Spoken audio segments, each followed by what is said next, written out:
네, 앞서 보신 것처럼 올해는 증시가 점차 회복될 것이라는 전망도 많지만 여전히 해결해야 할 과제와 난관들이 남아 있습니다. 네, 올해 증시에서 불확실성을 키우고 있는 악재 요소에 대해 지수희 기자가 살펴봤습니다.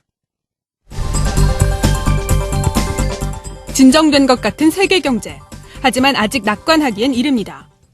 지난 15일 세계은행은 유로존 실물 경제 부진으로 세계 경제 성장률 전망치를 3%에서 2.4%로 하향 조정했고, 글로벌 경기 회복세를 인정한 다보스 포럼에서도 경고의 목소리는 사라지지 않았습니다. It is not a stable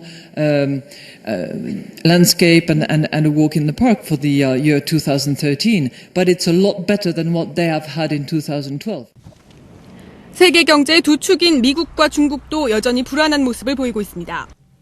미국은 허리케인 샌디와 재정절벽 우려로 지난해 4분기 GDP 성장률이 14분기 만에 마이너스를 기록했습니다. 앞으로의 전망도 그리 밝지만은 않습니다.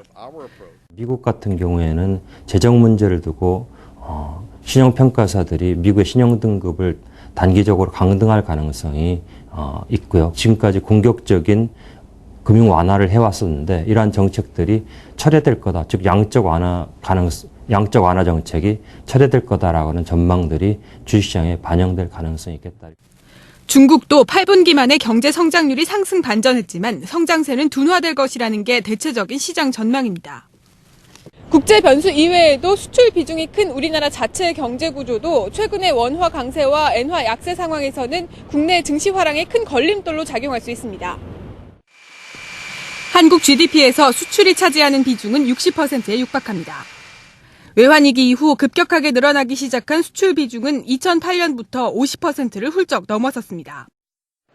이 때문에 글로벌 경기가 호황일 때 한국은 다른 국가보다 매력적인 시장이지만 불황일 때는 반대로 타격이 더 클 수 있습니다. 실제로 올 들어 다른 주요 국가 증시가 모두 상승한 반면 한국 증시는 2%의 하락률을 보였습니다.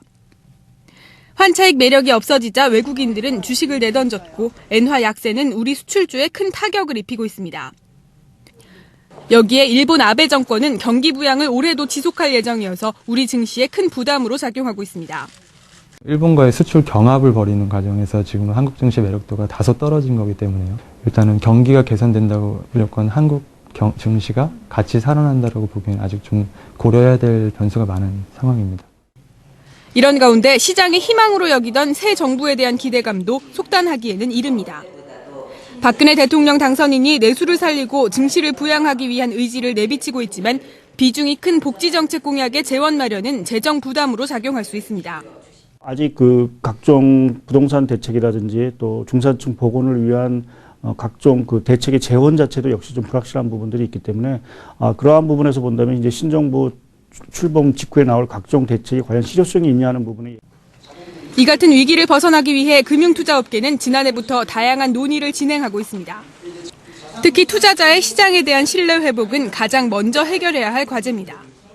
신자유주의에 대한 반성과 개혁의 움직임이 계속되는 가운데 투자자의 신뢰를 높이기 위한 정책적 노력을 한층 강화해 나갈 것입니다. 실제로 국내 자본시장의 투자자 보호 수준은 주요 OECD 국가에 비해 현격히 낮은 것으로 나타났습니다. 이 밖에 자본시장 업계의 다양한 상품 개발과 운용 전략의 다변화 등이 증시 악재를 이겨나갈 방안이지만 이마저도 여의치 않은 모습입니다.